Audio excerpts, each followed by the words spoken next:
तो देखिए आज हम लोग बात करने वाले हैं IIT JEE series lecture number 25 पर।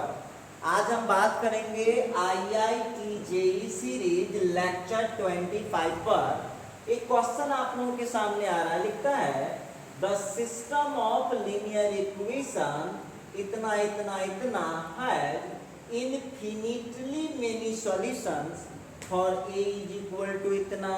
फिर लिखता है consistent when a is equal to इतना, unique solution for mod a is equal to √3, और फिर लिखता है inconsistent when mod a is equal to √3। तो आइए यहाँ पर हम एक बात देख रहे हैं, IIT का सवाल है तो आप उतना उससे सस्ता का उम्मीद भी मत रखिए आप, ठीक है। अब जरा गौर कीजिएगा इस क्वेश्चन पर, ध्यान दीजिएगा।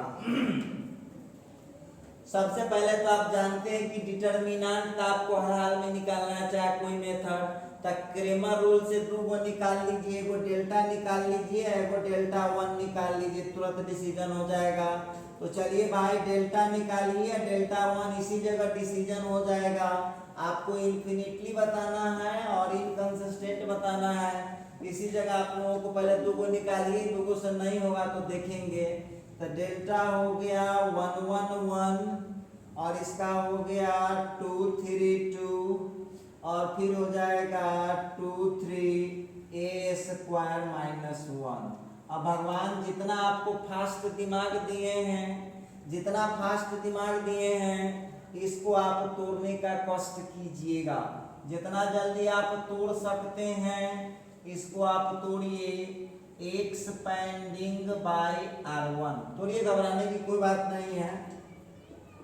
Therefore delta is equal to, तो 1 के लिए 3a square minus 3 minus 6, minus 1 के लिए 2a स्क्वायर माइनस 2 माइनस 4, और फिर प्लस 1 के लिए हो जाएगा 6 माइनस 6। चलिए इसका काम तमाम हुआ। अब यहाँ जो आप लोगों को डेल्टा आ रहा है 3a square minus 9 minus 2a square और माइनस माइनस प्लस 6 में से 6 गया 0। अब जो आप लोगों को आ गया delta is equal to a square minus 3। चलिए इसको आप मान लीजिए इक्वेशन नंबर 1। अब देखिए डेल्टा से ही कितना डिसीजन आपका हो जाएगा, कुछ जो अब होने वाला उसको पहले छांट लीजिए। अब एक बात बताइएगा, a का वैल्यू जब 4 डालेंगे, ध्यान दीजिएगा, इसी जगह कितना डिसीजन हो जाएगा। अगर मत ऑब्जेक्टिव बना रहे हैं ना तो फालतू एक वर्क भी नहीं करूंगा। जब ऑब्जेक्टिव बना रहा हूं तो फालतू वर्क एक भी नहीं करूंगा। अब a का वैल्यू 4 डाल लीजिए, a का वैल्यू 4 डाल लूंगा तो 16 माइनस 3 0 नहीं आया। इसका मतलब है कि a इज इक्वल टू 4 के लिए इन्फिनिटी सॉल्यूशन नहीं होगा।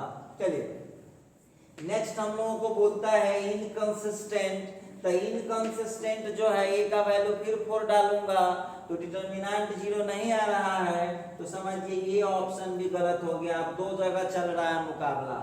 अब मॉड a की जगह पर डाल दूंगा √3। अब बहुत बच्चा यही में पागल हो जाता है कि सर मॉड a दे दिया है तो क्या करेंगे, अरे कोची हो जाएगा। मॉड a का मतलब है कि a का वैल्यू हम पॉजिटिव √3 भी ले सकते हैं और a का वैल्यू निगेटिव √3 भी ले सकते हैं, कोई दिक्कत नहीं है। डालिए a के जगह पॉजिटिव √3 डालेंगे फिर भी 0 हो जाएगा, और a के जगह निगेटिव √3 डालेंगे फिर भी हो जाएगा। तो चलिए अभी ये कहानी इस जगह फाइनल है कि देख लीजिए, तो यहाँ पर ये क्लियर हो गया कि ये भी आंसर गलत है। काहे? क्योंकि a का वैल्यू जब हम डालते हैं, देख लीजिए ध्यान से, जब a के जगह पर पॉजिटिव √3 डालते हैं या a के जगह पर हम निगेटिव √3 डालते हैं तो आपको आंसर क्या दे देता है, सो बात हमको बताइएगा। तो आप लोगों को आंसर दे देता है 0। इसका मतलब ये तो क्लियर है कि डिटरमिनेंट इसका 0 नहीं, 0 आ गया। तो ये तो क्लियर हो गया कि यूनिक सॉल्यूशन नहीं होने वाला है। तो इसका मतलब यहाँ क्लियर है, तो इसका मतलब यहाँ क्लियर है कि 3 ऑप्शन इसके गलत हो गए हैं। तो 3 ऑप्शन गलत हो गए तो कोई तो सही होगा भाई, तो इसका चौथा ऑप्शन सही है। कैसे? क्योंकि मॉड ए का वैल्यू जब √3 डालता हूँ, मॉड ए का वैल्यू जब √3 डालता हूँ मतलब ए के जगह +√3 या -√3 डालता हूँ तो डेल्टा 0 आ जाता है। इसका मतलब है कि ये ऑप्शन हमारा बिल्कुल करेक्ट है। ये भी चेक कर सकते हैं, बहुत बच्चा हमसे क्वेश्चन करेगा कि सर इनकंसिस्टेंट के लिए तो कोई ना कोई एक डिटरमिनेंट 0 नहीं होना चाहिए। तो आप लोगों को देखिए आंसर तो मिल चुका है, ये गलत ये गलत ये गलत, तो ये सही हो जाएगा। आपको इससे ज्यादा कंफर्म होना है तो आप क्या कीजिए, एक और डिटरमिनेंट निकाल के चेक करिए, डेल्टा 1 x के लिए होता है, x को छोड़ दीजिए, तब y का हो गया 1, इसका हो गया 3 और इसका हो गया 3, z का हो गया 1, इसके बाद सॉरी y के लिए, x के लिए मैं लिख रहा हूँ, तो x के लिए कांस्टेंट आएगा। कांस्टेंट क्या है? कांस्टेंट है 2 5 8 + 1, ठीक है।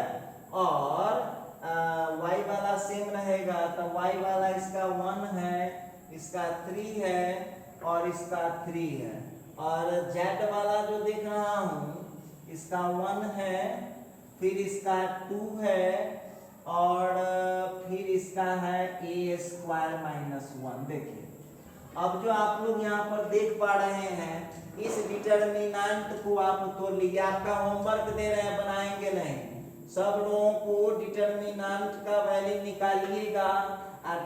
तीन तो गलत हो चुका है, उसको तो देखना भी नहीं है। a के जगह √3 डाल दीजिएगा या -√3 डाल दीजिएगा, तो देख लीजिएगा 0 नहीं आएगा। तो जब 0 नहीं आएगा तो लास्ट में यहाँ पर लिखना पड़ेगा कि डेल्टा 1 नॉट इक्वल टू 0 आ रहा है, कितना पर? At mod a is equal to √3। तब यहाँ लिखना पड़ेगा कि डेल्टा 0 है एंड डेल्टा 1 0 के बराबर नहीं आ रहा है, mod a is equal to √3 पर। इसका मतलब है क्या हो जाएगा, क्या हो जाएगा, सब बात बताइएगा। ये हो जाएगा आंसर इनकंसिस्टेंट। आंसर क्या निकल जाएगा? इनकंसिस्टेंट, और आपका आंसर हो गया डी नंबर। तो हम उम्मीद करते हैं कि आपको समझ वही इजी था तो इजी ही, लेकिन फिर भी हमको बताना पड़ता है, आप स्टूडेंट हैं, हम टीचर हैं, सारा चीज बताना पड़ता है।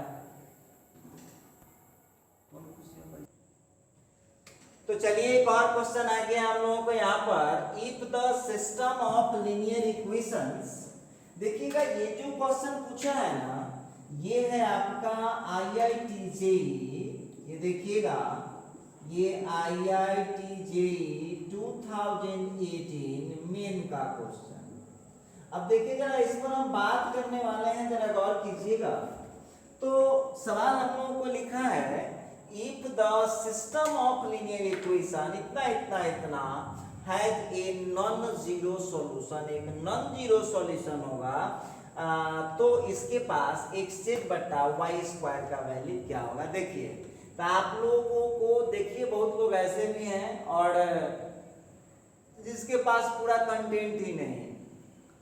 होमोजेनियस का हम कंटेंट पढ़ाए होंगे, आपको ऐप पर मिल जाएगा वीडियो, होमोजेनियस का कॉन्सेप्ट पढ़ाए होंगे। अब देख लीजिए, इसका इंडिपेंडेंट कांस्टेंट 0, इसका इंडिपेंडेंट कांस्टेंट 0, इसका इंडिपेंडेंट कांस्टेंट 0, तो हम कह सकते हैं कि इसमें लगेगा होमोजेनियस का कॉन्सेप्ट। ठीक, वो आपने लिख दिया नॉन जीरो सॉल्यूशन, तो नॉन जीरो सॉल्यूशन का मतलब हो गया नॉन ट्राइवियल सॉल्यूशन।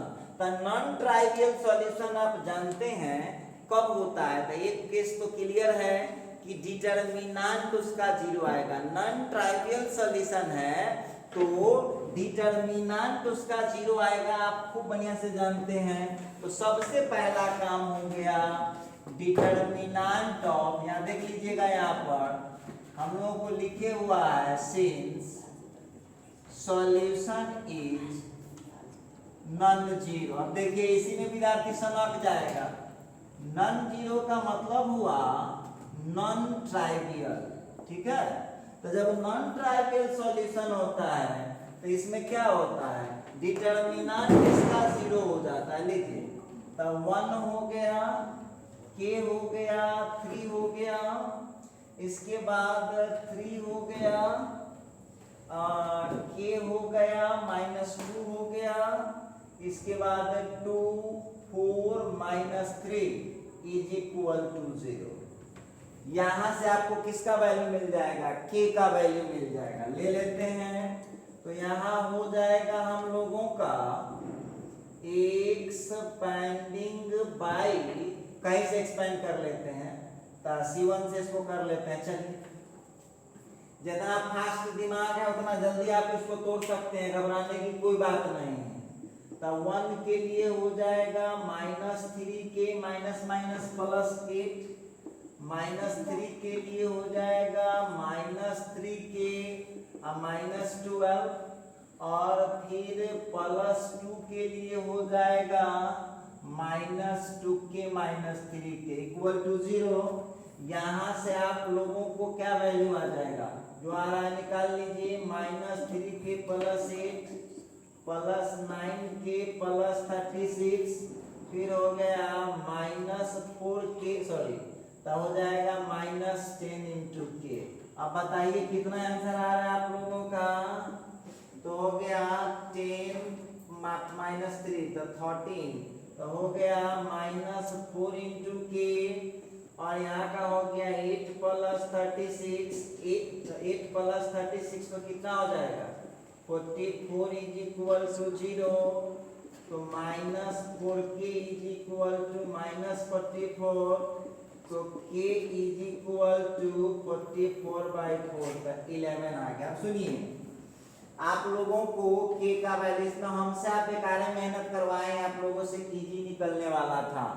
k का वैल्यू आप लोगों को मिल चुका है 11। अब क्या करना होगा? से सुनिए, आपको x y z का आपको बोले थे ना, तो k का वैल्यू जब आप निकाल लिए तो सवाल में फिट कर दीजिए आप। अब आप लोगों को निकालना है x y z का वैल्यू। आपको पता है ना कि जब नॉन ट्राइवियल सॉल्यूशन इनफाइनाइट होता है तब किसी एक को हमको कांस्टेंट मानना पड़ता है। अब हम यहाँ मान लेंगे let z is equal to t, जहाँ t क्या है? t यहाँ पर कांस्टेंट है। क्लियर है? तो चलिए अब यहाँ पर हम बात करते हैं वी हैव। अब आपके पास क्या क्या हो जाएगा, जरा चेक कर लीजिएगा। x हो गया, k की जगह पर हो गया 11, और 3z के जगह पर t। लीजिए क्वेश्चन 1 ले लीजिए आप। इसके बाद k का वैल्यू जो है इसको 1 ले लीजिए, इसको 2 ले लीजिए। इसके बाद दूसरा हो गया 3x, फिर k के जगह 11 डाल दिया, 11y, अब -2t इक्वल टू 0। ये तीसरा हो गया, और फिर एक और है 2x + 4y -3z equal to 0। अब देख लीजिए आप लोग, z के जगह पर आपको क्या देना था? t देना। ठीक है, x y z आपने डाल दिया। अब जरा गौर कीजिएगा इस क्वेश्चन पर, आप लोगों को x y z तीनों का वैल्यू, तो z का तो t पहले से मालूम हो चुका है। अब आप x y का वैल्यू निकाल लीजिए। सुनिए, बहुत इजी है। 10th वाले टीचर के अनुसार 2, 3 या 4 किसी दो को सॉल्व करके आपको x y का आंसर खुद से लाना होगा। खुद से लाना होगा तो कैसे लाइएगा, जरा यहाँ पर देखिएगा कैसे लाते हैं, ध्यान दीजिएगा।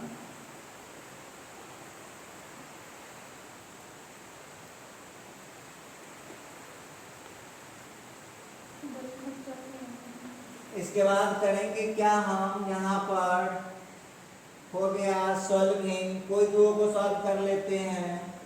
2 और 3, 2 और 3 को जब सॉल्व करेंगे तो x का वैल्यू कुछ मिलेगा, y का वैल्यू मिल जाएगा, और z पहले से t है ये है। अब वहाँ पर करना क्या पड़ेगा? नाउ अब इसमें सब का वैल्यू डाल के आप इसका आंसर निकाल सकते हैं।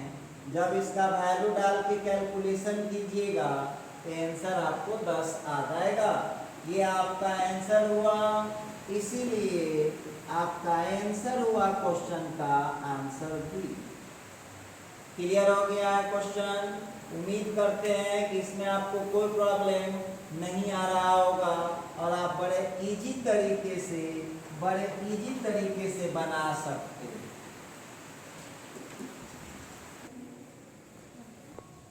चलिए अब ये जो क्वेश्चन आपको दे रहे हैं, एक और क्वेश्चन लेते हैं। The system of linear equation इतना हैज नॉन ट्राइवियल सॉल्यूशन। तो देखिए आपको क्वेश्चन कितना इजी है। जब नॉन ट्राइवियल सॉल्यूशन कहा तो सीधे डिटरमिनेंट को जीरो के बराबर कर देंगे। देखिए होमोजेनियस है, right hand side zero, right hand side zero, right hand side zero. सीधा डिटरमिनेंट को जीरो के बराबर कीजिए। डिटरमिनेंट को जीरो के बराबर कीजिएगा तो खुद पता चल जाएगा कि लैम्डा का एक वैल्यू आ रहा है, कि दो वैल्यू आ रहा है, कि तीन वैल्यू आ रहा है, कि अनंत वैल्यू आ रहा है। इसके बारे में तो देखिए ये सवाल हमारे बनाने लायक नहीं है। इतना यदि हम मेहनत किए हैं तो ये क्वेश्चन आप लोग अपने से सॉल्व कीजिएगा। आंसर इसमें लगाया हुआ है। तो देखिए आज के वीडियो में आज हम इतना ही बात कर पाएंगे और आपसे अब मुलाकात होगी अगले वीडियो में। तब तक आप लोग जो है ये क्वेश्चन सब बनाइए, प्रैक्टिस कीजिए। मिलते हैं अगले वीडियो में।